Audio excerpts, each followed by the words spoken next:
Welcome to another episode of the Bandwagon Sports Podcast. Joining me today is Sean John. How you Welcome doing, back, Sean. man?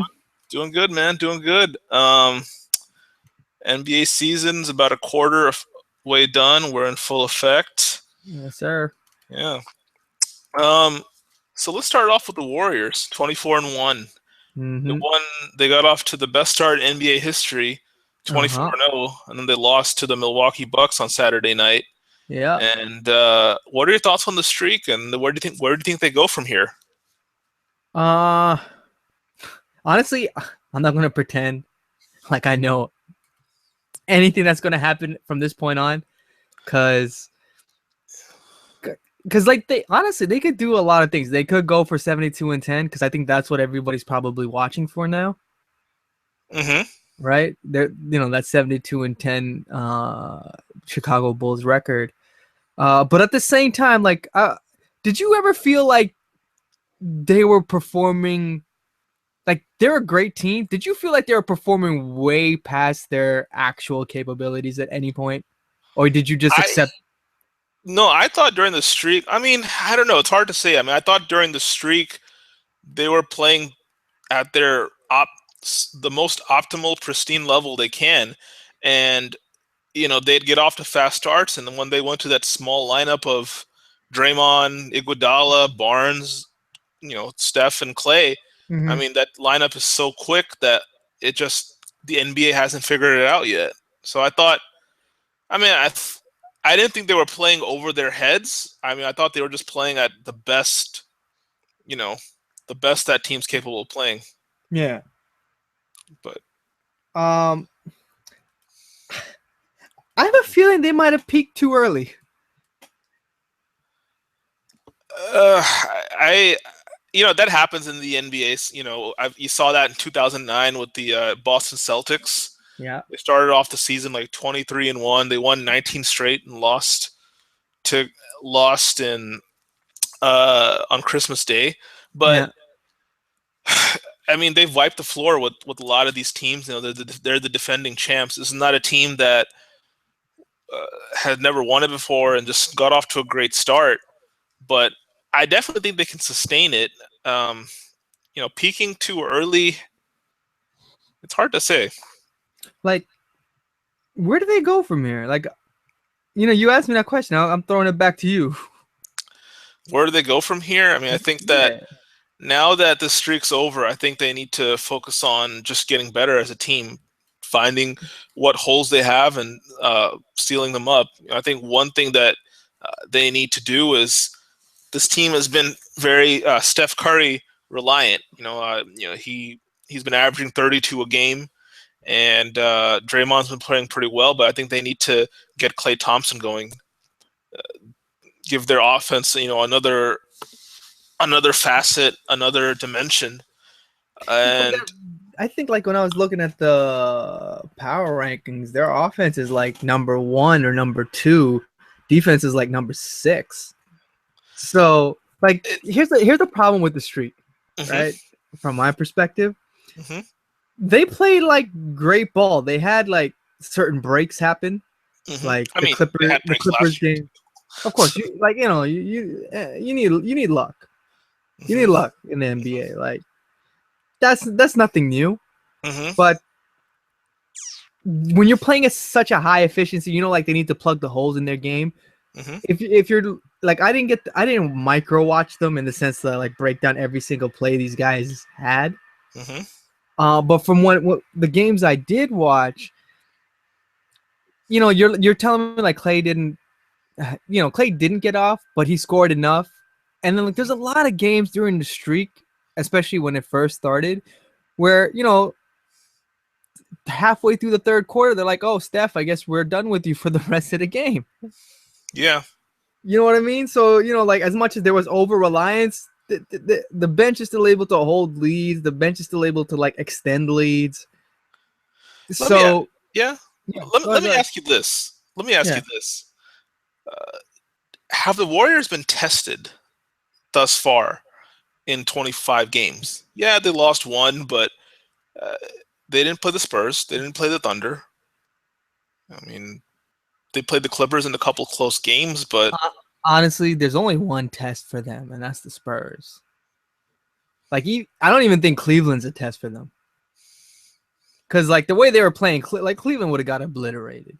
yeah, I don't think Cleveland. I think Cleveland is still kind of finding themselves right now as they try to reincorporate K Love and Irving. Absolutely.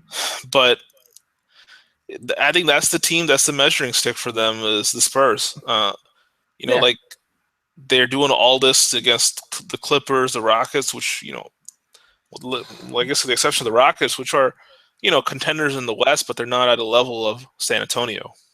Yeah, because like the best teams these guys face are like the Raptors, the Celtics, the Pacers. Right? Mm-hmm. I really don't know any other top teams that these guys have really faced. And like the 3 teams I've mentioned, they're solid. I wouldn't call them contenders. Mm-hmm. So, like to your point, they haven't been tested, but like I can go back further than just this year. I don't think they were tested last year. I mean, they had one maybe quiz, I guess, against the Grizzlies. That was it. And then even then they had a Michael Conley broken face and a Tony Allen, bruised knee. Yeah. So, and it's like, they didn't design any of this. It just happened, and they played the games they're supposed to play, and they won the games they should win. Right? Yeah. They were 67 and what, 25 or something like that? 67-15. 15, yeah. Okay. 67 and 15. They were a really good team last year. They were top 10 in defense, top 10 in offense. And this year they're top 5 in offense. They're number 1 in offense, number 3 in defense. Oh no, I'm sorry, number 6 in defense. I mean, maybe we're just nitpicking to some degree as well. I mean, this team is so good. Mean, they're a combination of speed, defense, and shooting that the NBA has never seen. Hey, can I ask you a question? Yeah. So there's a lot of like Stephen Curry's this generation's Michael Jordan going on, and I get the talk. Mm-hmm. Do you have a feeling that like the way our society is right now that this is all due to the social media hype? That everyone's just trapped in the moment and they can't see anything like. Oh, most definitely. Most definitely. I mean, we are all prisoners of the moment. We are a society that, we're kind of like how do you say it? Like kind of like an ADHD society that, or, yes. We definitely prisoners of the moment. You see something, you dismiss everything else. I mean, I thought that was a bold statement comparing him to Michael Jordan. Yeah, because like I'm like sitting there like, Curry's been in the league for 7 years. Mm-hmm. Curry wasn't the MVP of the finals last year. No, he wasn't. And legitimately, he's only had, including this, and like last year wasn't an exceptional season. Because there was a case that James Harden was the MVP last year. Whereas this year it's pretty clear cut. It's Stephen Curry. No one's going to argue that. Oh yeah. But if I'm putting my hater hat on, you can't say someone's this generation's Jordan if he's only done it for half a season. I mean, I thought it's blasphemy to some degree. I mean, there's a certain handful of guys you can compare to Michael Jordan, Kobe Bryant, LeBron James. Because I'm like I get this because like Stephen Curry's doing things that like everyone's raising an eyebrow. I get that. I really, really get that. And I'm sure you understand that too. The problem I'm having right now, before giving him all this credit, is it seems like he's just on a super hot streak. And I know he's a great, great shooter, but is this sustainable?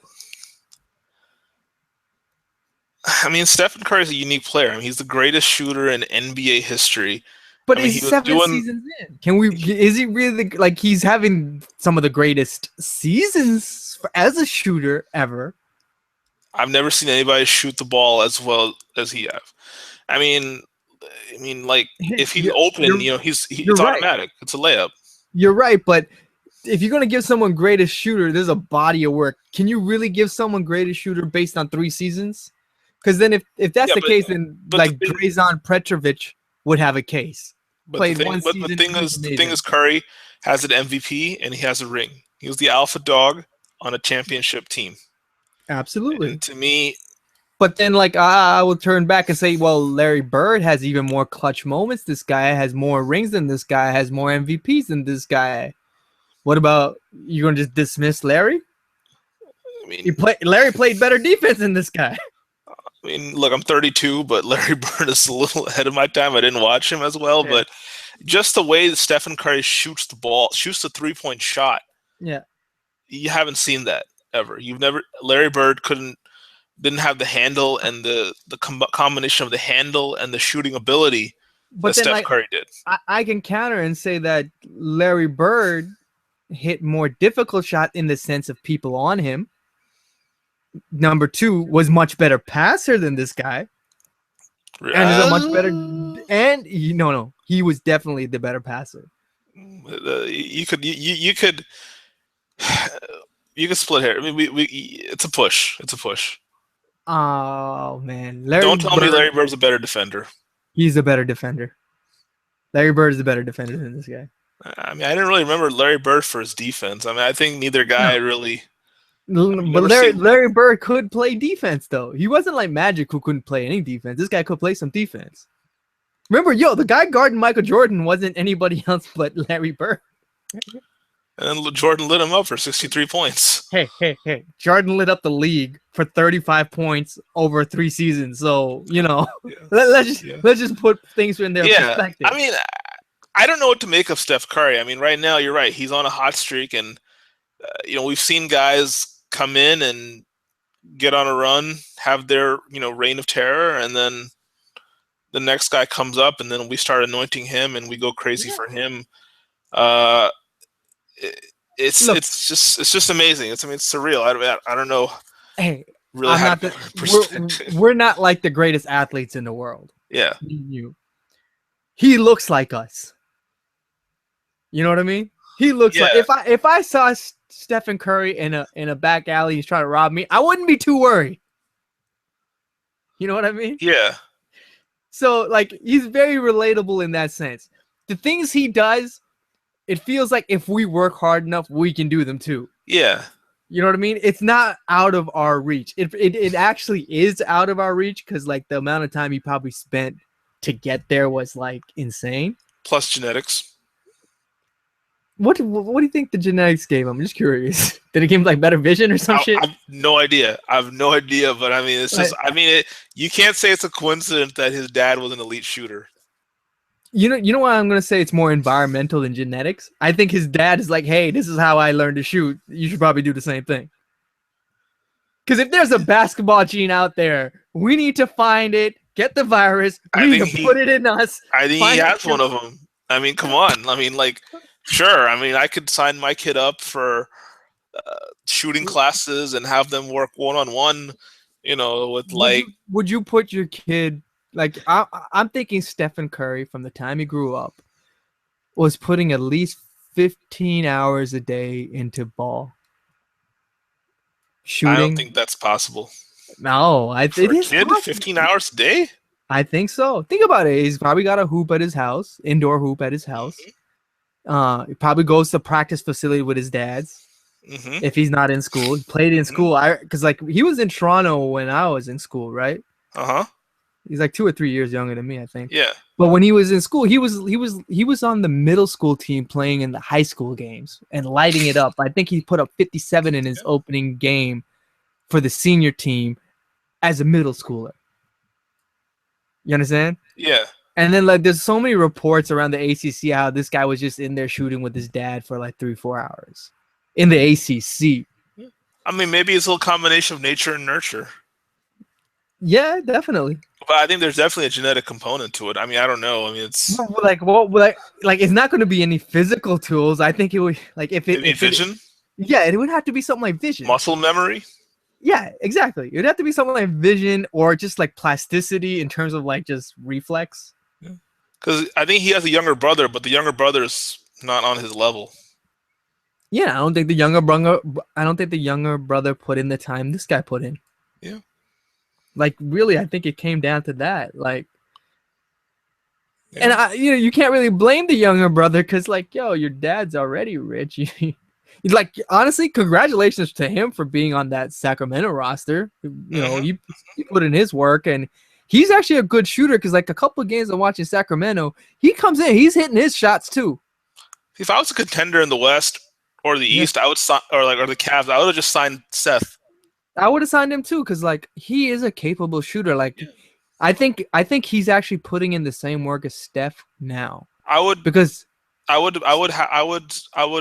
I'm the Clippers, I would have signed Seth, and then mm, I would have cut Austin Rivers, and then I would put Seth on Steph just to here just to, that's not maybe, gonna do that. I think Steph would have light his ass up at that point. I really, have you an don't older think I maybe have an older brother. He you played don't think he'd Boston feel College. conflicted? Like, oh man, I'm My, going against my younger no, no, brother. not at all. Not at all. Because he been whooping that boy's What ass about since he Dell? was.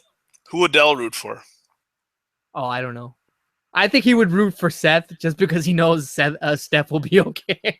You know what I mean? Like Yeah, the other kid's fine. Like you're like, oh, I hope he gets his just desserts. yeah, Or is that bad? Whatever. The good thing. Because right. like let me tell you this. I have an older brother. He played Boston College, and Steph Curry is the older brother. He been whooping that boy's ass for a long time. So that ain't gonna be nothing new. Because I remember my brother had no mercy on me ever. Like I would get crushed constantly, and he's competitive. I'm assuming Steph is competitive. He ain't Yeah, letting him win. yeah, He's used to be. If anything, you know who has the disadvantage? Seth has the disadvantage. yeah. Because like if he's anything like most little brothers are, he looks up to him as his hero, and it's hard to beat your hero, Sometimes it is. Sometimes, right? yeah. Because I remember when I had my game-winning point against my brother, I'm like, look at him, he looks so tired. I'm still gonna take it. You gotta take it where you can get it. You gotta But take it because you you never know, know when it's gonna come again. now one more thing with the Warriors. Yeah. Do you think anything will change? When Steve Kerr comes back. No, no, not at all. You could put either me or you as the head coach. They'll sing just fine. Now, tell me a little bit more about your theory about peaking early. Do you really think they've peaked early? I do because like if you're watching them play, like how you're like let's find holes. I couldn't find any holes until maybe the last 7 to 8 games Mm-hmm. where they were just had that overconfidence. We're like we'll win it. So then they weren't making the cuts as sharp. They more than the cuts, their rotations weren't as nice defensively. Mm. Whereas the first 15 to 20 games, not even 50, I said 15 to 16 games, they were always on the mark, on their rotations, on their help, on their traps, on the screen and roll coverages. It was like really, really beautiful to watch. And then offensively, we know what these guys can do. They can all hit shots. So you're watching that and you're like looking for holes those first 15 games. There wasn't any. The Mm-hmm. only hole you could say is, oh, maybe we could force the ball out of Steph's hand into Clay's hand. Because Clay was kind of cold. He still hasn't been warmed up. But they don't need Klay Thompson. They didn't need him last year in the finals. They don't need him now. Do you think maybe the Warriors have also maybe shown all their cards a little too soon? It's one of those instances where, yeah, they could reveal the whole body, but there's nothing you can do about it. Hmm. There's only very few teams that are equipped to handle them. There's only one team that's really equipped to handle them. Yeah, And I'm not exactly sure they can because they play two bigs. Because I think the thing with the Spurs, I think the only thing the Spurs have over them is just that mental edge. Like the Spurs, they don't fear anybody. The Spurs, they've won a title. They beat them in the playoffs 2 years ago. I just think from a mental standpoint, that's where the Spurs have the edge. But from a talent, skill, I mean, I think the Warriors are the superior team. Yeah, because they're younger. Younger. Because like, can I ask you something? Sure. Are you worried about the Tim Duncan, LaMarcus Aldridge defense against Golden State? Well, because I hate the Spurs, I'm not. Yeah. But neutrally speaking, yeah, I am. Because, like you said, this. Well, the thing is defensively, yeah, because look, Duncan's another year older. LaMarcus Aldridge has never been a great Defender screen and roll defender. I mean, or his any whole type of thing, defender. he's a decent rim protector just because of his size. Yeah. Defensively, I think I'm concerned, but I feel offensively, given the fact that Duncan and Aldridge are both so skilled, Yeah. I think it may cancel itself out. Maybe the Warriors might have an edge on offense, but then the Spurs can just post up LaMarcus Aldridge or Tim Duncan I think and Golden State will kind of be get it happy. back. I think they're happy to exchange 2s for 3s. You know what I mean? Yeah, Because yeah. they won that game. Like Stephen Curry shooting almost 12 threes a game and hitting almost 6. I don't think that's a pace. If he can keep that pace up for the whole season, do you think he could do that? Do you think he can average like 5.5 threes a game for the next? You know, I wouldn't put it past Curry. Curry's the one guy I think that he could. I mean, I think like if Curry just decided one day, hey, I'm just gonna be Allen Iverson and just take like 30 shots, Yeah. it would be scary. Well, can I ask you this? Yeah. Who's gonna hit? What's the record? 12 threes in the game is the record right now. Who's hitting 13 first? Him or Clay? Oh, him. Yeah, see that you think it's the easy answer, but for some reason I've seen Clay get 10 double-digit threes more often than this guy. Clay Steph will get 8 or 9. Clay has hot games, but I feel Steph's Yeah. more consistent. Steph is more consistent. I'm asking who will get it first. I have a feeling like Clay can get it first, but I think whatever number Clay gets, I think this guy will eventually beat. And I know we hate on Clay a little bit, but do you think Clay's reputation as a shooter is enhanced more By than that- it is By that by system, playing next to, by the presence of Curry? not only just the presence of Curry, that system. Yeah. That system is just predicated on getting everybody shots. Because like if he goes anywhere else, a save for the San Antonio Spurs, people are going to just put like so many defenders on him, concentrate solely on him. Klay Thompson can be shut down. We've seen him get shut down. Mhm. He's averaging like 18 points this season. You know what I mean? Mm-hmm. So Klay is not the level. He is not the elite level that Stephen Curry is. Yeah. Right. So you're right. He's a product of having Steph get all the attention. He's a product of having a great ball movement oriented system. Yeah. Final thing, what's your prediction on the Warriors win total? I'm going 68-9. 69. I'll go 69. I'm gonna go a little lower. I'm gonna go 65-17. I think they'll cool off. I think they're gonna have an injury. Ooh. And Shame on you. I mean, I just think that I don't mean any ill will. I like the Warriors. You're a spiteful person. I love the Bay Area. Like if I could live anywhere, I'd live in San Francisco. I lived there for a little bit. San Francisco. Eh? Yeah, I love anything you want to tell us? I mean, I'm happily married. Oh. Is that your cover? I was living there with my wife at the time, and she liked it too. Everybody's going to San Francisco. I mean, it's a beautiful city. Honestly, though, it is a beautiful city. It is a beautiful city. I mean, look, Toronto's a beautiful city too. I mean, a lot of homosexuals in Toronto too. I mean, there are plenty. I was there during Pride Week. Trust me. And we are, and there's nothing wrong with that. There ain't nothing wrong with that. We'll state that we're a good pod. We're pro everybody. Yeah. I got love for the LGBT community. All of them. Yeah. We got sidetracked a bit. Yeah. So you went 65, huh? Yeah, I'm gonna go 65. I just think weird thing though, just to mention, I picked the number 69 for some reason, and then we got into that. Oh. Side notes. No. I mean, I just think I don't think the 72 wins or 70 wins is that important to Kerr. I think maybe you might see them rest some guys. Yeah. Maybe it may not be an injury, but it may just be some of these guys might have nagging injuries. Who are they playing next? Good question. Let's check. They're playing Phoenix. Oh, another great city. Phoenix. Win loss. Isn't that you want to live there, don't you? I like Phoenix. I lived there for a little bit too. I lived in a lot of places. Phoenix is a beautiful city. Um, it's very scenic. Mm-hmm. Mm-hmm. It'll be. I mean, let's see. I mean, Phoenix has 2 point guards, Bledsoe and Knight. He's playing some good ball, that boy right Yeah, there. both of them are playing pretty good actually. Yeah, but you expect it from Bledsoe. Knight, he's kind of on that Shaqtin' a fool a little bit where you see his stupidity a lot and you start thinking, maybe he's not a good player. Because like honestly, I don't really watch Phoenix all that much. Mm-hmm. So like I'm kind of following more the box score. Mm-hmm. So, based on a box score, I'm like, he seems like he's balling out of control. If someone knows better, please let me know. We'll have to find somebody from Phoenix because Yeah. I don't really watch the Suns much either. Yeah. They're not. What is it like? Remember 2 seasons ago when they were surprising and they had won that 49 games? What happened?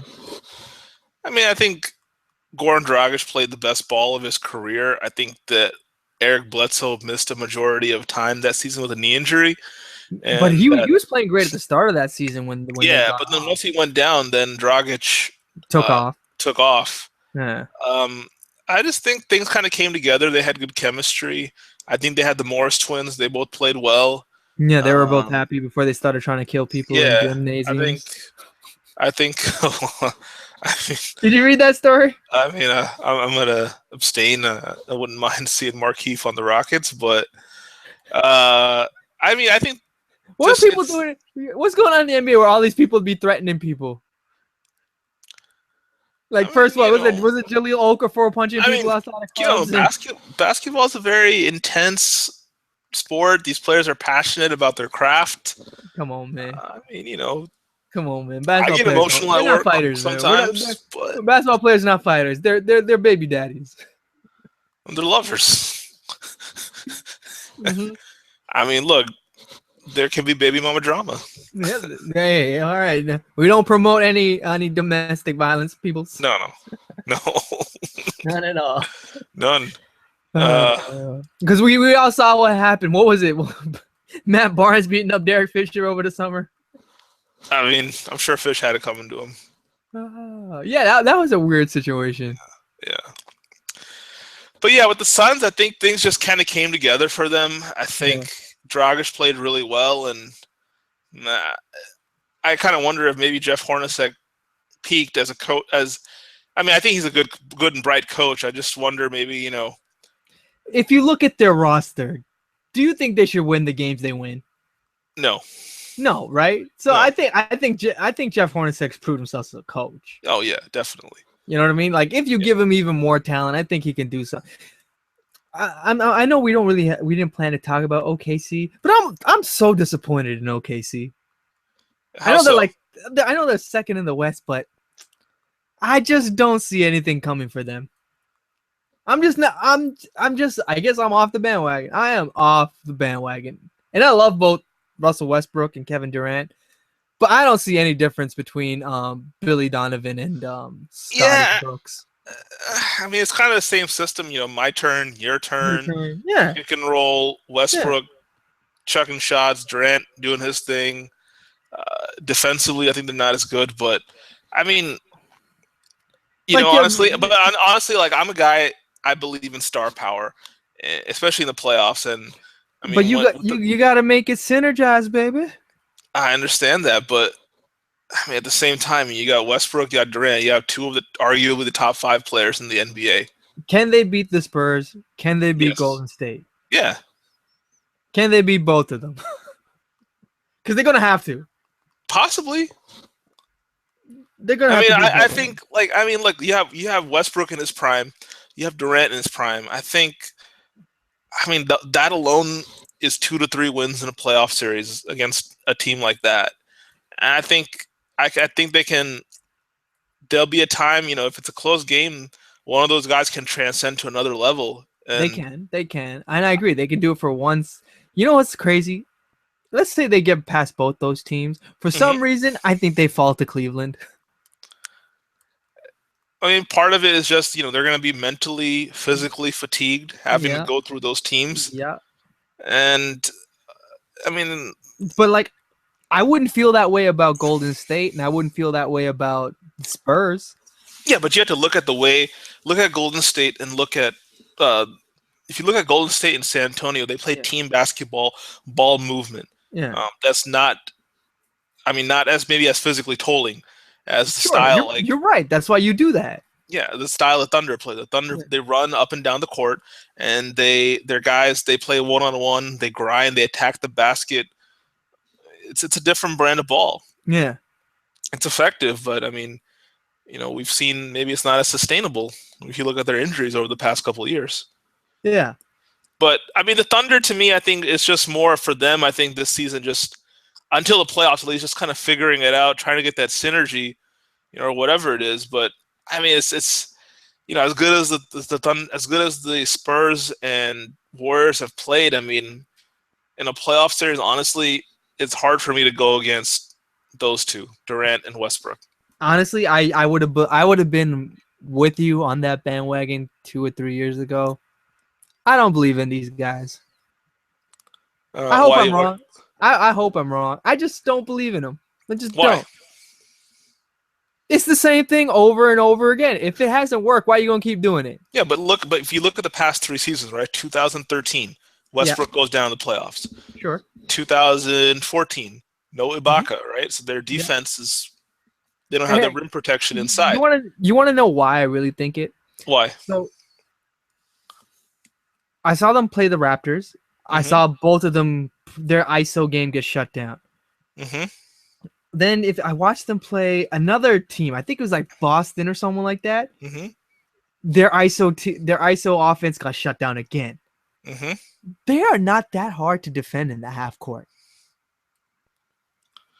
And what is playoff basketball? Yeah, but the thing is, you're looking at a team like Boston, right, that has really good perimeter defenders. You're looking at a team like Toronto that plays great defense. Yeah.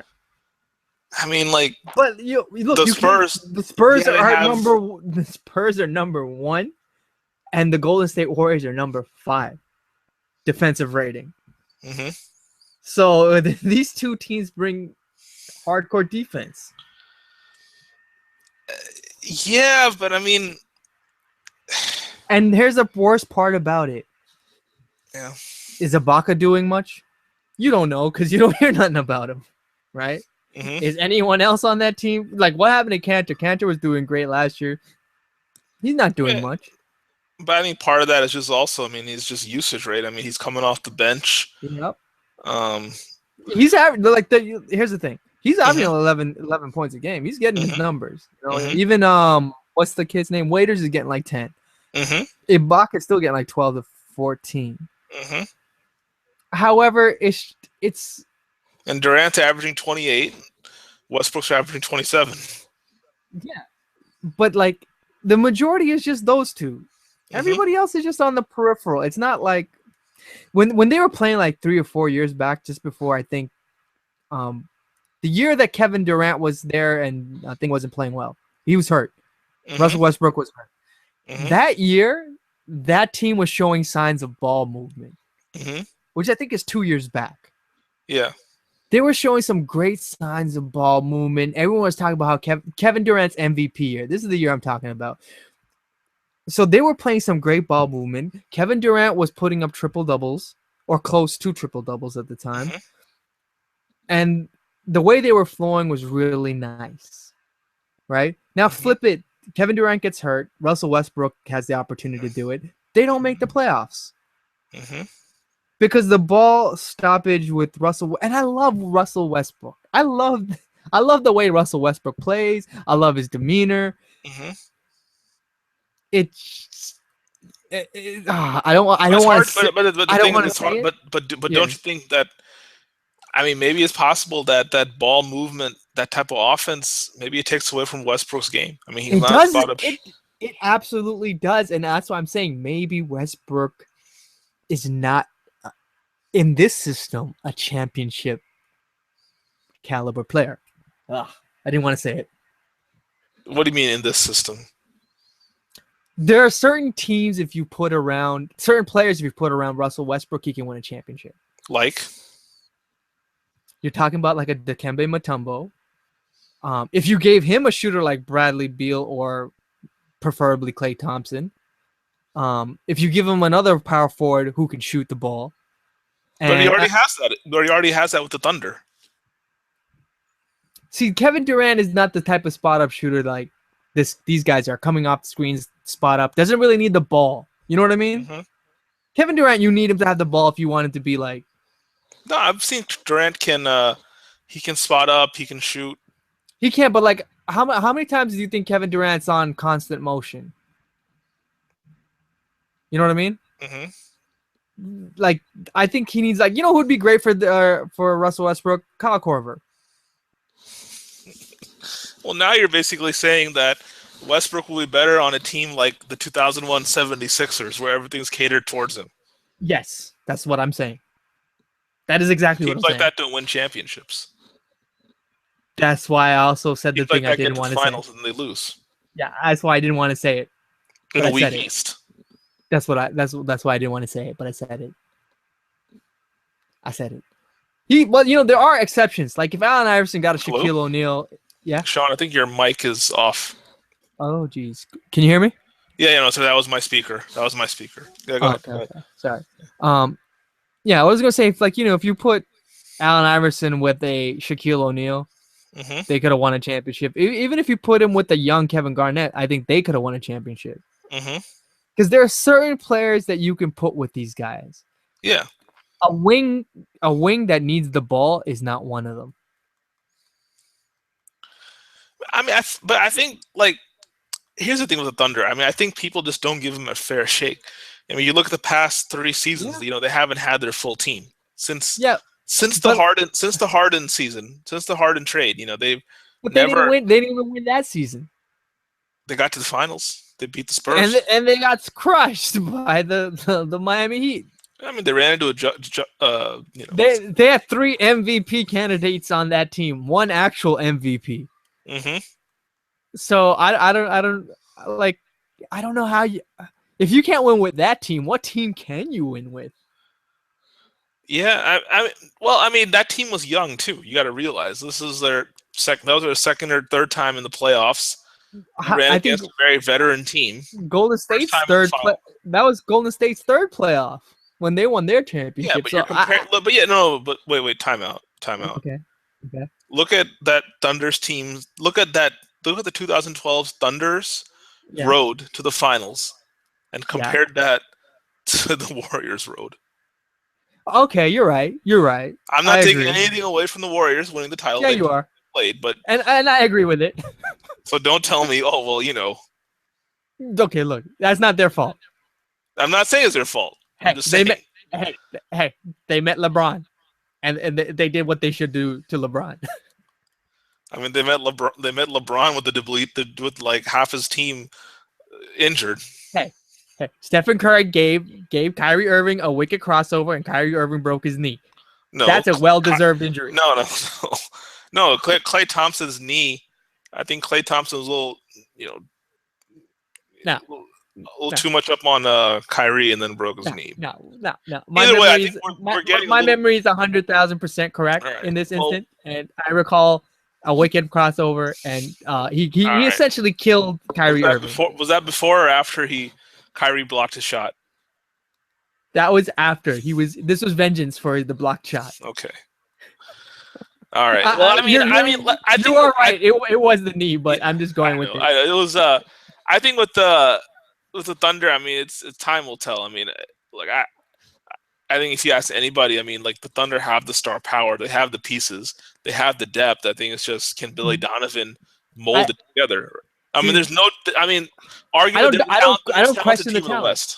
I don't question the talent. I question the heart. The heart. Okay.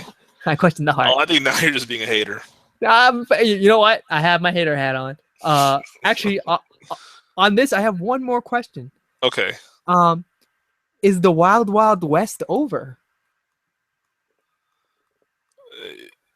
I don't think so. I think it's just. I think it is. You don't think it's over? Like, name the contenders in the West. I would say the Warriors, obviously. Yeah. The Thunder. Sure. The Spurs. Okay. Clippers. No.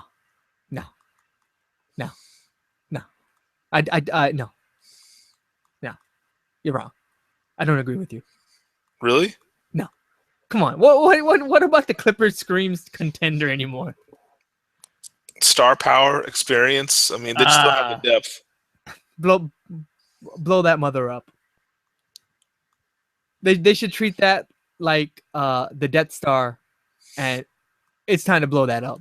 We need to find Luke Skywalker, and we need to get rid of it. What's the alternative?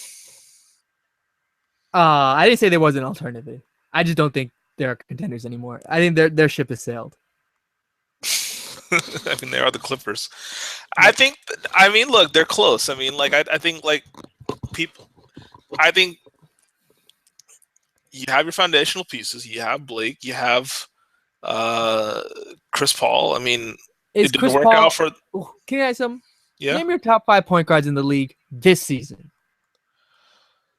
I'd say it's Steph Curry, Yep,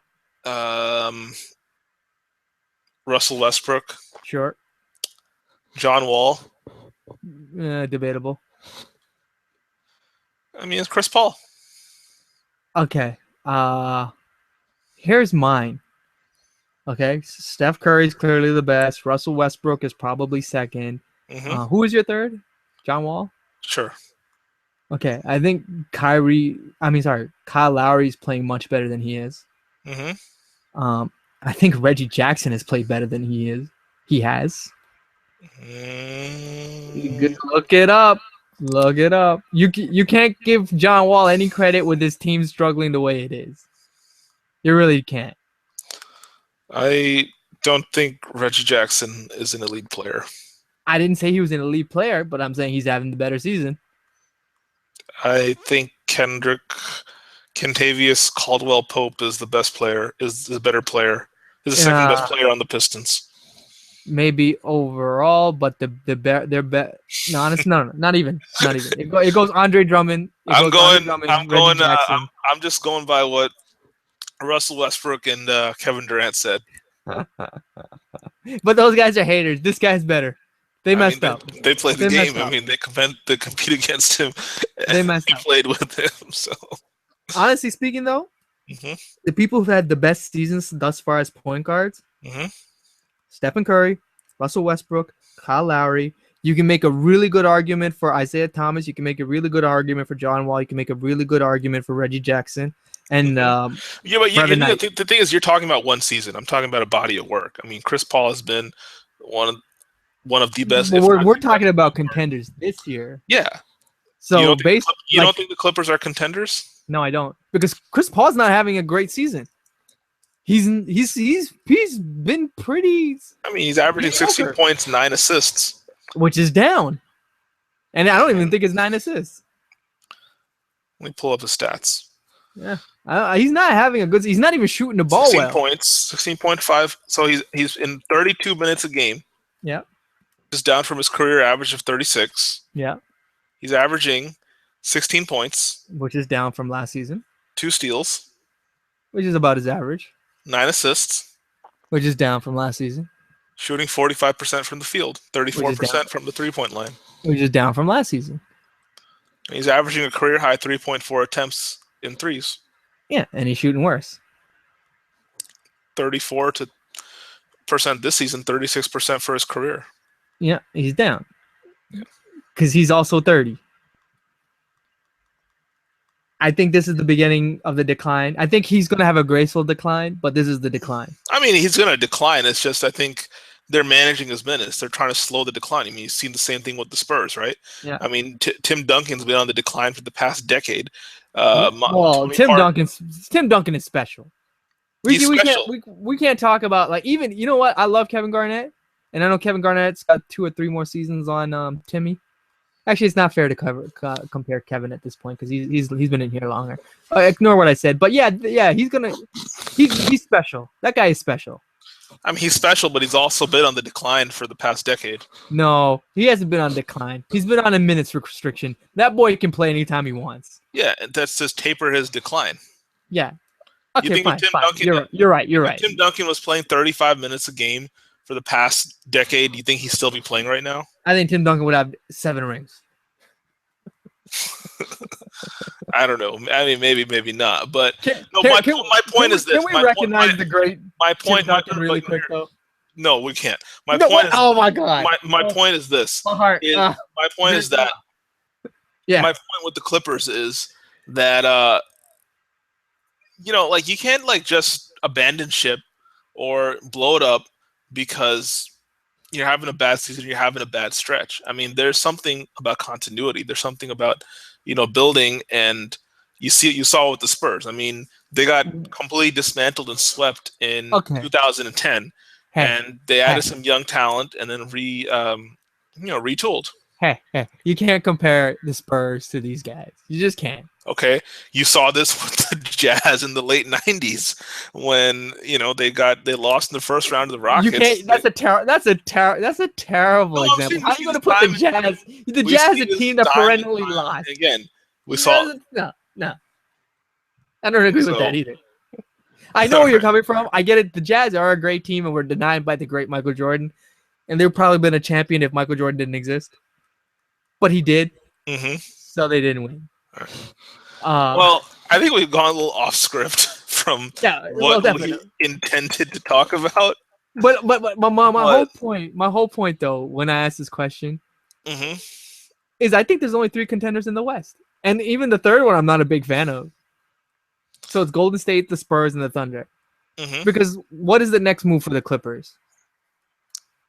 I mean, there's really no other move. They're capped out. They don't have any picks this year or next year. That's what I'm saying. Like, I don't see this glimmer of hope anymore. I mean, the Clippers are on the decline. It's just, even Blake Griffin's not going to turn into like that. So you're saying the East? Elite. Yeah, but okay. Name me one team in the East that is better than the 4 teams I named besides the Cavs. The Clippers? Name me one team. Name me one team in the East that you think could beat the Clippers, not name the Cavs, in a 7-game series. Okay. And I'm being completely legitimate. I think Chicago will beat them. Don't think so. I think Miami will beat them, and I think Toronto beats them. I don't think Miami would beat the Clippers. And Miami will beat them. Miami will absolutely beat them. Toronto's has not won a playoff series with this group, so I can't. Well, if they played the Clippers, they would win because the Clippers would choke it away. It has nothing to do with Toronto, all right? I mean, I don't think based off. I mean, the Raptors couldn't beat the Wizards last year. They couldn't win a game against the Wizards last year. No. What happens was they had the checkings in their savings account, and they couldn't get the checkings from the savings, so they didn't have money to get over to Washington to play them. Okay, that's what happened. All right. You want to talk about your Rockets now? I don't think we have enough time. Actually, we've gone so off topic this podcast. Honestly, we haven't even stuck to the script. This podcast is one of the worst podcasts I've ever recorded, honestly. This is a great podcast, all right? This is a fantastic podcast. One of the worst podcasts. Disorganized, off-script, unprepared. I was not prepared for half the questions. It's like one of the worst podcasts I've ever recorded. But like the Wild Wild West is a good topic, though. I don't care. It's a good topic, I guess. All right. I guess this is what Dan Le Batard show's like. Okay, so we can talk. Yeah, we can talk about the Rockets. We got a little time. Let's do the Rockets real quick. All right. So what do you think? Your coach got fired. They got JB Bickerstaff. So let me ask you something. Like, I'm not an avid watcher, but is it really that different? Would this have been different with Kevin McHale? No, I think everything that's transpired to this point would have been the same with Kevin McHale. I mean, we're 12-12. We've gone 8-5 in our last games. We're 7-2 with Clint Capella and Dwight Howard in the lineup, and we just got Donatas Montejunas back, who's playing pretty well. I think I like him. Yeah, he's a skilled guy. He's a skilled stretch four. Okay. I don't think anything would have been different. Honestly, I thought it was a premature move, and I think My thing with Kevin McHale is like I question if he was the guy to take us to that next level. That's a And fair question. if Daryl Morey and Les Alexander and the brain trust of the Rockets felt he was not, then Mhm. this is two things. Number one, they should have waited till the offseason. And also, I think had Josh Smith not blown up in the fourth quarter against the Clippers in Game 6, Expectations would have been more I think, realistic. well, I don't think Kevin McHale would have kept his job.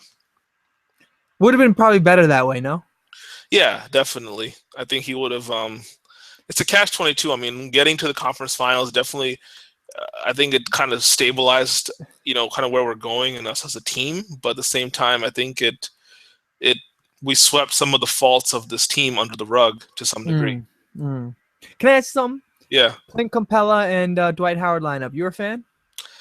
I'm actually, I was at the Rockets game in Brooklyn the other night, and I was telling Daryl Morey actually happened to be sitting next to me, and I look told at him, you, Mister Box Seats. I mean, we were behind the Rockets bench, and oh wow, look at us, Mister High Roller. I mean, it's roll it out once a year. So while your buddy, your fellow pod member, was sitting at home eating some ramen noodles, watching on TV, you bastard.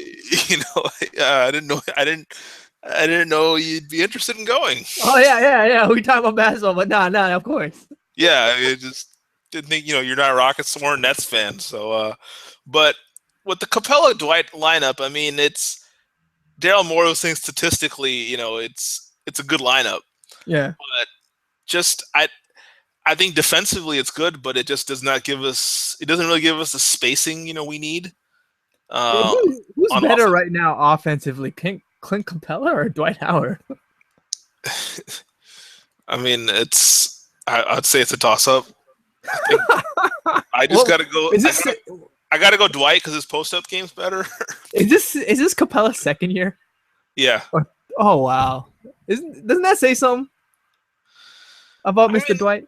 I mean, but Dwight, you gotta realize Dwight's game is based on athleticism, and does he have any left? And he's 30 years old. He's in year 12. I mean, he's a guy that once that athleticism starts to go, he could have. I mean, there could be a precipitous drop, and I mean, this is not Orlando Dwight, and no, this is aging Dwight. Yep. That he can't play 82 games at that athletic, above the rim level. Is this his third season in Houston? Yeah. So his first season in Houston, was it good? So year one was good. Dwight averaged 19 points, 12 rebounds, played really good. From a post, he was actually posting up pretty good. Had a great playoff run, but we squandered it when we lost to the Blazers. Last year, I didn't think he was that good. Last year, he missed 40 games. Yeah, and then he injured his knee in the playoffs. In the playoffs, he was pretty good up until he got to the Warriors. Like defensively, he was good. Offensively, I didn't think. The thing is that we figured out offensively, like was that the series where LaMarcus Aldridge just lit his ass up? Well, where he was at like 40. Dwight wasn't. That was that year before. Dwight wasn't guarding him. Yeah, damn right he wasn't guarding him. Yeah. I mean, Dwight really wasn't guarding him, but the thing with Dwight is like just his post-up game's not efficient. Hakeem Olajuwon even said for his post-game to go to the next level, he has to develop some kind of 10, 12-foot mid-range jumper, which he never has. Yeah. And I think last year he played his best ball when he said, "I'm just gonna focus on defense and just rebound and score off alley-oops." When he does that, he's pretty good. But okay, so you're talking to Daryl Morey. Daryl Morey turns to you and is like, "Hey, Fayez, should we re-sign Dwight Howard? What do you think?" We're gonna give him the max. I'd say no. Okay. I'd say no. Okay. How about $4 million less than max? I say I would for how many years? 5 years. He wants the full 5-year contract. No. Okay. How about $7 million less than max and 5 years? No. What number would you take him for 5 years for? I give him 5 years, maybe 5 years, 50 million. 5 years, 50. I mean, we're talking 5 years. So Dwight Howard at 10 million 35, what's he going to be? And 35, Nothing. what's Dwight Howard going to be? what's Dwight Howard going to? Sorry, what's Dwight Howard going to be at 32? That's what I'm saying. I mean, Yeah. Dwight Howard is aging fast. He's declining. He's just not the guy. I mean, Yep. not the guy we thought we were getting, and he's not the guy that the Los Angeles Lakers were hoping to get. No, he wasn't. He wasn't. And I mean, I think with the Rockets, it's just a multitude of issues. Number one, we have 2 superstars, but we have one superstar. One's in his prime. Who's the second superstar? Well, one's James Harden. Don't you dare! Don't say Dwight Howard. Don't you I dare! said we have say an Dwight aging Howard is a superstar. He's not even an aging superstar. I mean, He's just aging. He's aging. He's aging. No. He's an aging superstar. No. I don't know. That's a bad statement. He's an aging former All-Star. I would even say aging commodity. Right. I mean, are we done with the Dwight hate? I mean, No, can I make my point? Point. All right. No, my point is, like, the Rockets have a bunch of issues. Like, number one, we have pieces that don't fit. I mean, and I don't think we have a coach that's here's my thing with coaching, right? Like, okay, if I'm hiring a coach, I want to hire a coach that can put an offensive system in, that can score points, get us efficient shots. For defense, you can just hire a defensive coordinator. Could you do that with James Harden?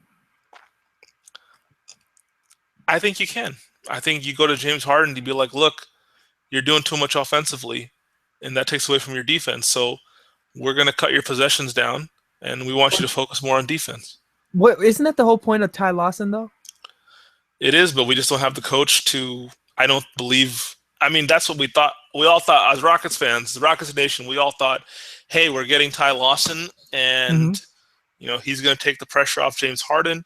James Harden is going to come off screens. James Harden is going to get catch and shoots. James Harden is going to get the ball in motion, and none of that happened. None of that's happened so far. And part of me wonders, and part of it's twofold. Is it coaching? Do we just not have? Was Kevin McHale or now JB Bickerstaff? Are they just not skilled enough to come up with a system that can do that? Let me fire that back at you, because, like, your knowledge of the Rockets is way more than mine, and James Harden way more than I do. So, do you think that it's the coaching staff, or is it James Harden's reluctant to let go of the ball? I mean, I think it's a combination. I mean, I think you look at the Rockets head coach, right? Kevin McHale before. He was good for us, but I mean, is he on the level of Steve Kerr? Is Steve Kerr that good though? I mean, we're seeing with Luke Walton, maybe not. I mean, if you look at James Harden, I feel the problem. I think James Harden now, he's in year 4 with the Rockets. I think it's his 4th season now. I mean, this is what he's been doing for the past 3 seasons, and I think he's comfortable and he's kind of entrenched in that role. And I think it's hard for him to ask him to change what he's doing, change what's made him an MVP, change what's made him an all-star. You sound like you're saying that, like, no coach can get through to him then. I think you need a coach, I think, that's not going to cater to Harden. You need a coach with credibility. So who would you look at? Well, the obvious choice would be Phil Jackson, but I don't think that's not going to happen. That ain't going to happen. Yeah. But I'd like to see, and I was kind of against this choice just because it kind of goes against the type of coach that I think has been successful in the NBA as of late. But I think Tom Thibodeau is a guy I think you have to look at. You look at Thibodeau in Chicago when pre-Rose ACL. I mean, those were championship caliber teams that were very well coached. They played hard, disciplined. They played great defense, and I think Thibodeau's a defensive first guy. And I don't think he would put up with the crap Harden does on defense. I think if But like, Harden doesn't fall in line, Thibodeau's going to be like, sit your ass down, and we're going to put somebody else in. Derrick Rose is lucky like Shaqtin' a Fool wasn't around during that time. Mm-hmm. Because like he wasn't a very good defender either. No, but he was in a great system, though. He He was in a was. great defensive system. He was. And it was the defensive system is called Joakim Noah Saves My Ass system. I mean, well, no. Look, Joakim Noah's like not this great rim protector. They have a great system but of he was a great trapper rotate. on the No, screen. yeah, that's with those Bulls teams. They're great at rotating. Ice. They're great on pick and rolls at rotating. Look, Tom Thibodeau, Jeff Van Gundy, Stan Van Gundy, Pat Riley, like their teams are great defensively because they're very crisp on their rotations. Like there's great communication between all the players on defense. They have a great system. If you look at the Rockets under Jeff Van Gundy, right, we didn't have any individual great defenders, but we had a great defensive system. And I think that's what Tom... Didn't you have Ron Artest and... that was after. Jimmy Jackson. Was Jimmy Jackson a good defender? No, we didn't have... Only great defender we had was... Shane Battier. That's it. Yeah. Like, he was good. But you're right. You didn't have more than that. You're right. Yeah. You're right. I mean, that's all we had. And even that, he'd hold Kobe Bryant to 10 of 26 shooting one game, and the next game Kobe would light him up for 50. Well, come on, man. Like, no matter how great the defender is, he'll get his ass lit up. Yeah. But what I'm saying, I know, but my whole point is like you need a defensive system. And you've seen that with the Raptors, right? The Raptors have Dwayne Casey, and Dwayne Casey's put in a great system. Yeah, and we kind of have the similar issue with the Jeff Van Gundy Rockets in the sense that our offensive system is just whatever. Yeah. And that hurts. That's the problem. I mean, it's sort of now it's like it's a balancing act. Now I think the thing is in Dwight's first year, right? We were very offensive centric, and we were a great offensive team, but we weren't a great defensive team. Yeah. And now I think now my fear is if we hire Tom Thibodeau, it's like, oh, we're going to be this great defensive team. But then I don't want us to struggle. Then he may slow the pace down, and then we'll struggle to score. I got to say, your defensive rating this year is just in the toilet. Yeah. You guys are rated 27th right now. I mean, and that's the thing. I mean, if we play good defense, you're always going to be in games. And the worst part is you guys had a top 3 offense last year, I think. Yeah. Yeah, it's 14th now. That's why you guys. But the thing, if you look at the Rockets, since the first year of Harden, right? Yeah. Harden's first year, we were a really good offense. We were explosive, up tempo. The following year, we got a little bit. That was the year we had Jeremy Lin, Chandler Parsons, Carlos Delfino. We would run the ball up the court, shoot. Then Dwight came in. We slowed it down a little bit. For Dwight. Then last year, I thought we took a step back offensively because Parsons left. So the secondary ball handler's gone. Yeah, the secondary ball handler's gone, and Parsons I thought Trevor Ariza is more creative defense, much more better and stable defensively. Definitely. Parsons kind of gave Harden that release valve that Harden would Harden's double team. He just passed it to Parsons, and Parsons was great at cutting and doing stuff with the ball on the run. Parsons was a good synergy with with James Harden, no? Yeah, he was a great compliment to Harden. That's the word I was looking for. That's all. He's not a max player. No, he's not. But he was an excellent compliment to James Harden. If you knew the cap was going to do what it's about to do, would you have signed him then? Or are you happy with Trevor Ariza? I'm happy with Trevor Ariza. I think Daryl Morey found Chandler Parsons in the second round. Yeah. And I'm sure he could find a similar player again. Okay. So you don't regret that? No, not at all. Okay. Because I remember when it happened, it was kind of a big deal. I wasn't upset about it.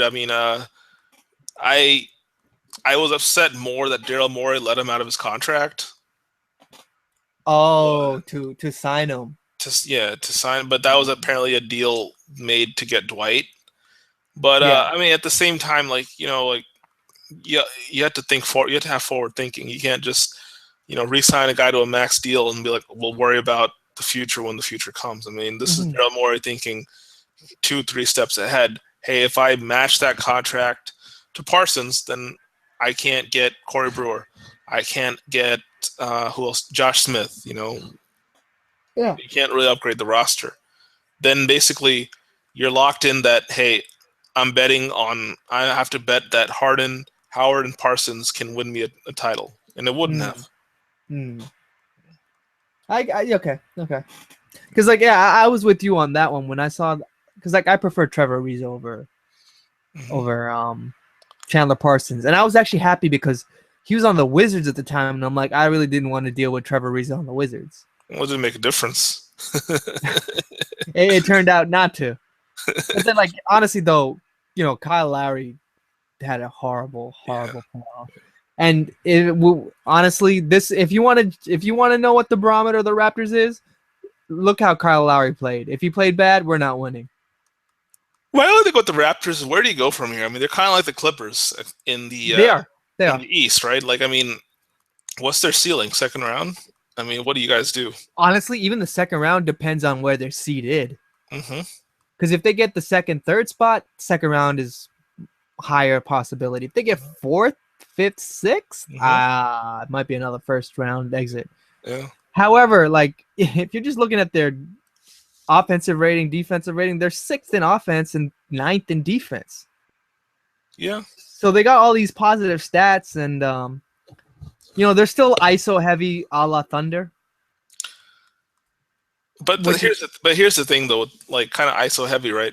Yeah. Don't you feel these defensive oriented coaches like Mike Woodson, Jeff, end up this way? All their offenses end up like this. Yeah. I feel like the Rockets were seeing that with JB Bickerstaff. That's why, I don't know. I mean, it's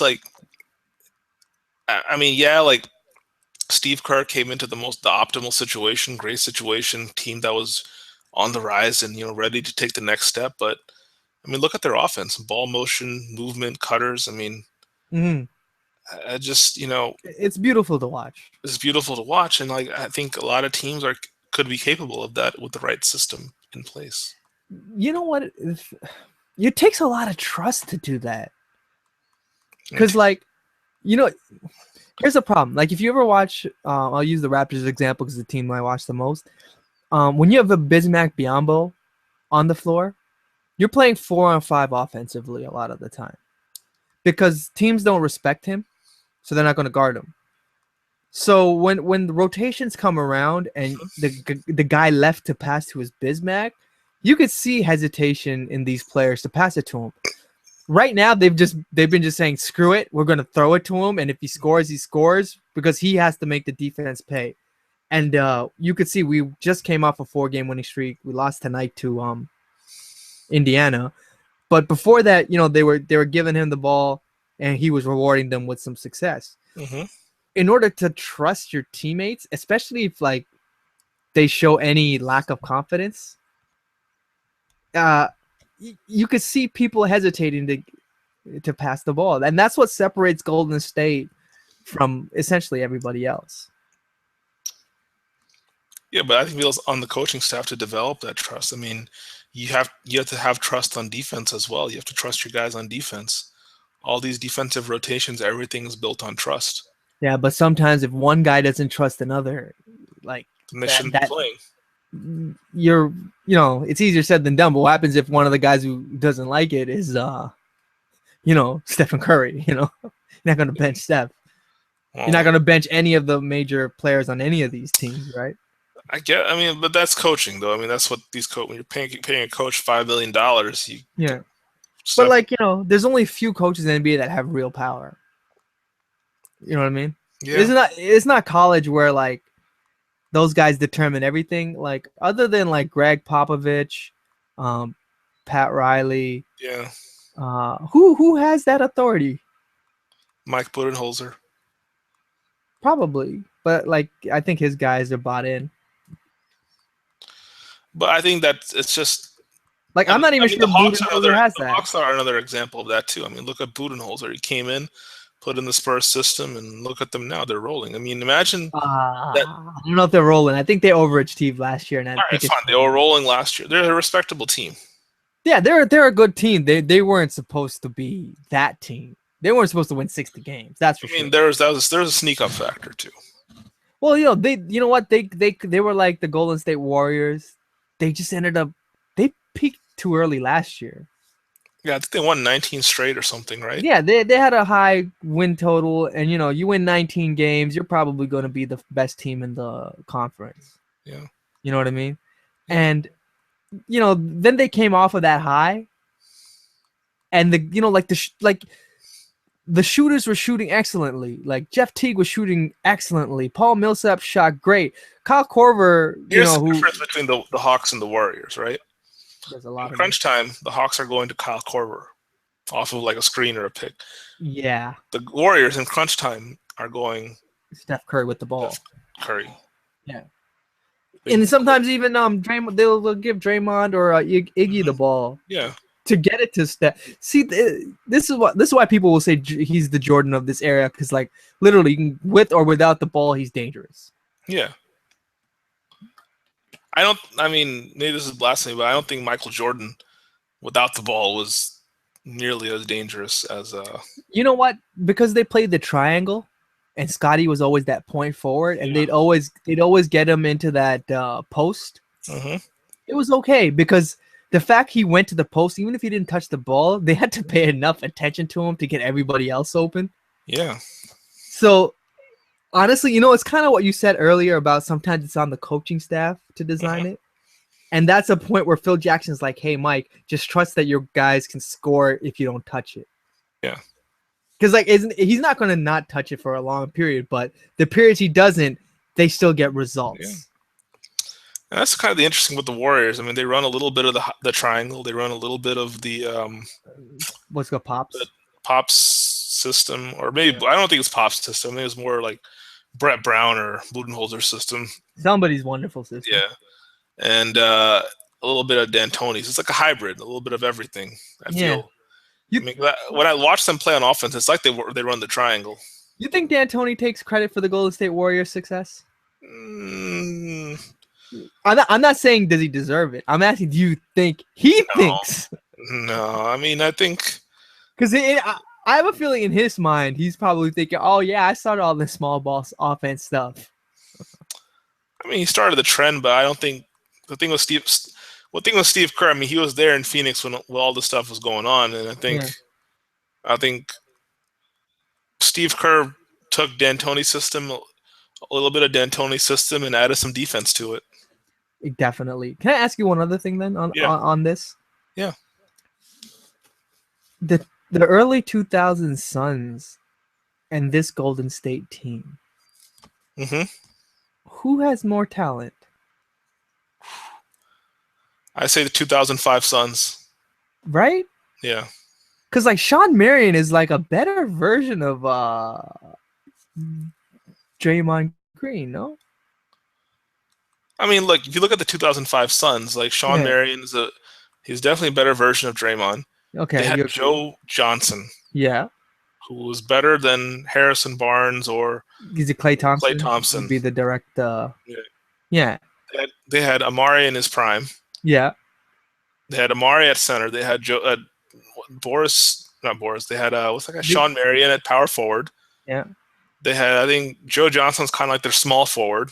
They Q Rich. They had Q Dog. Yeah. Shooting threes. And they had Barbosa on the bench, and he was like the sixth man. Barbosa on the bench. Yeah. I mean, that was one of the all-time great That was a really good teams team. And the fact that never won a title. I mean, it's just right. It's just, I mean, fucking Spurs. Because honestly, whose fault? That's all on Robert Horry. No, that was 2 years later. Was that 2 years later? Yeah. So what happened that year? I mean, I think I don't know what. I think the Suns were ready. Maybe I don't know. They lost to the Spurs in the conference final. Yeah, that's when the Spurs. I mean, Duncan was kind of near the end of his peak, and I think Parker was coming into his. That was his team peak Ginobili too. They had no answer for Ginobili. Ginobili was wonderful. The peak 2005 was peak Ginobili. Yeah, and it was funny in the conference finals. Everyone talks about how Amari averaged like 40 a game, but that was because That's because the Spurs just doubled up and tried to shut down Steve Nash, and they said we'll live with Amare, killing us. Huh. That's pretty genius on Pop's part, though. So you think something like that could work against Steph? The problem with that is that Draymond is so much of a better passer than Amare was. Well, definitely Amare.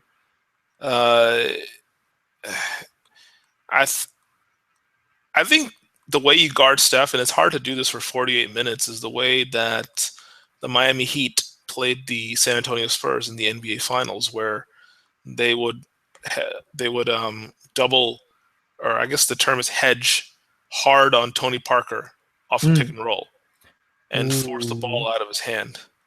Who are you saying to do this? Because that's an athletic Miami team.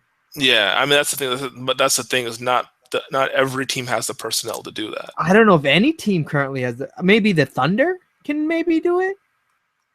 Because Russell Westbrook is as athletic as maybe LeBron and Kevin Durant. Their Thunder are interesting because the Thunder can go small, right? They can go Ibaka, Durant, Waiters, Westbrook, and whoever. Do they do that? Do you watch their games? They did that. They did a couple nights ago where they were down like 5 to the Hawks or somebody. And they did that? They went to that small lineup and then boom. So what was that the first times they were doing that? I think they're starting to do it now more. I mean, the thing with the Thunder is I don't think Billy Donovan really quite understands what he has yet. So you're saying give him time? I mean, maybe. I mean, yeah. I mean, he'll figure it out. I mean, look at that. I mean, everything the Warriors do, with the exception of Curry's shooting, I don't see why the Thunder can't do the same, right? Yeah, I agree. Because Kevin Durant to technically be able to do what this kid is doing. Yeah. Huh. So you're guaranteeing me a Oklahoma City Thunder championship is what you're telling me. No. All right, you heard it here first, pod members. He's guaranteeing the. All I'm saying is, I still believe in star power, even in the today's, which is the heyday of team basketball. Do you believe in these stars? Oh, definitely. On the same team. Star power, baby. Oh, look at some of our past champions, the Miami Heat. Yeah. Lakers, Celtics. Yeah. Star power. A lot of star power. Yeah. Oh, so our teams will never win then. I mean, look at what Daryl Morey is trying to do. He's trying to get 3 stars. Every team is trying to get 3 stars. Yeah, he's too short now. I mean, he's working on it, but I mean, the Warriors. I mean, Draymond's turned into a star. I mean, Draymond's turned into a star. Is Klay Thompson a star? I mean, he was an all-star. He was good enough. I guess. Who? Oh, okay. Here's a little last thing. I guess we could end this podcast on. Name your West starters and name your East starters as of right now, based on who's having the best season. Let me see. Let's pull up the standings so I can look at all the teams. From the West, obviously, I'd go with Steph Curry. That's easy choice. Shooting guards or other guard. Other guard, I'm gonna go with James Harden. Oh, no Russell. Oh, I forgot about Russell. Yeah, I guess I'd have to go Westbrook, Curry. Okay. At forward, I'm going to go Durant. Of course. And other forward? You got Cousins, Griffins. Blake Griffin. Okay. And I'll go Blake Griffin at center, and I'd maybe go I guess Kawhi Leonard. Okay, so you'd put Kawhi. I had a tough time putting Kawhi in my starting 5. I think he deserves the All-Star, but I couldn't put him in my. I mean, you know how I feel about Kawhi. Yeah. He's a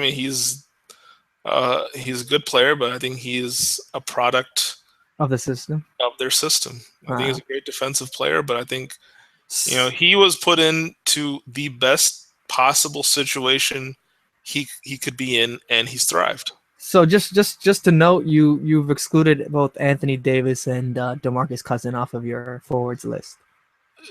To start? Yeah, I mean, Davis has not had a great season. I agree. Pelicans have sucked. I agree. The Kings don't have enough wins.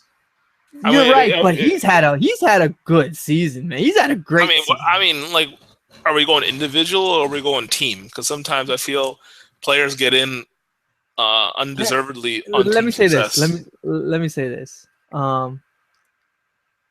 I think the DeMarcus Cousins individual season has been better than both Blake Griffin's individual seasons plus team success. What are DeMarcus's numbers?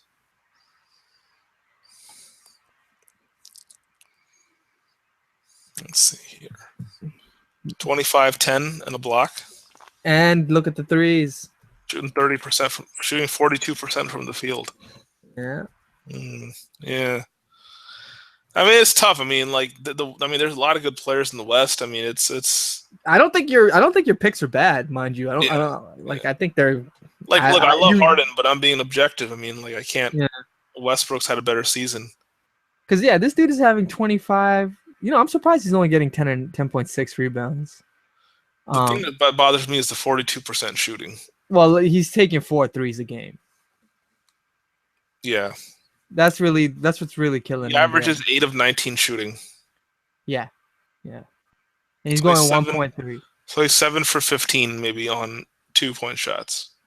Yeah. Yeah, it's not great, but he's taking a lot of long shots now. Yeah. Which is sometimes a bad thing. I mean, it's going to be interesting to see what the NBA does. I think they're going to have to expand the 3-point line in a couple of years. I don't think it's really sustainable. I mean, this is the next evolution of the game. Because, like, if you look at DeMarcus, he was taking 0.13 attempts last year. He's taking 4.1 now. So made a jump. So what about the East? What do you got? East, I'm going to go LeBron. Of course. Let me see who else we got here in the East. Yeah, there's so many options right now because there's a lot of forwards. I got to go LeBron and Paul George. Of course, you have to mention Paul. He's having a fantastic season. I'm going to go Andre Drummond at center. Yep. Me and you are agreeing right now, 100%. Point guard, I'm going to go John Wall. Acceptable. I think my other guard spot, I'll go Kyle Lowry. Yeah, that's fair. And but like award, I'm going to go Dwayne Wade off the bench. Yeah, Kobe Bryant's going to get the Lifetime Achievement Award this year too. I don't think so, man. No, he's going to get it. He's going to get it. I think the only way he gets in is if he's voted in. There's no way he gets the state of California will vote that man in, and the People's Republic of China will make sure he gets in. Okay. That's the only way, because it'll be a travesty if a guy that's. I love Kobe. Yeah. I love Kobe. He's one of my favorite players, but 16 points per game on 32% shooting would be a travesty if he got in. Honestly, I'll be honest. I hope he gets 12 points a game on 17% shooting and still gets in. Yeah. Go Kobe. Go Kobe. I'm pretty much the same on your East. The only thing I did different on the West was Blake's for DeMarcus. That's the only difference. Yeah. So, yeah, you want to wrap it up then? I guess so. Yeah. So this is the episode. So thanks for joining me. Yep. I think we're gonna try to do another podcast this week, and send us your topics, audience, and we'll try to talk about it. And yeah, we'll stay on topic this time. All right. Hopefully. All right. Take care.